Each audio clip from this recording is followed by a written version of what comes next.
यहाँ पर जैसे आपका नंबर दिया हुआ है 1, तो 1 में यदि घात इवन है और ओड है, इसी तरीके से 2 होगा, 3 होगा, 4 है, तो इवन यदि घात है तो आपका 1 ही आ रहा है, और ओड यदि घात है तब भी 1 आ रहा है। ठीक है। और यदि 2 को हम लेते हैं तो 2 में हम जब लेते हैं तो हमारा इवन नंबर आने पर हमारा आता है 6, 4, और ओड नंबर आने पर आता है 8, 2। ध्यान से देखते जाइए टेबल। इसके बाद हम चलते हैं 3 पर। इवन नंबर की पावर होने पर आता है 1, 9, और ओड नंबर की घात आने पर आता है 7, 3। ठीक है। सिमिलरली हम लोग जब 4 जाते हैं संख्या पर, तो इवन पावर होने पर हमारा आता है 6, और ओड पावर होने पर हमारा आता है 4। ठीक है। अब आते हैं हम लोग 5 नंबर पर।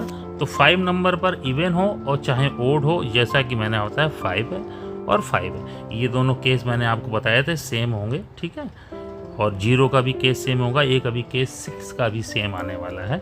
सिमिलरली यदि 6 है तो 6 में भी इवन और ओड का कोई फ़र्क पड़ नहीं रहा, तो ये भी इसी चैनल में आ रहा है।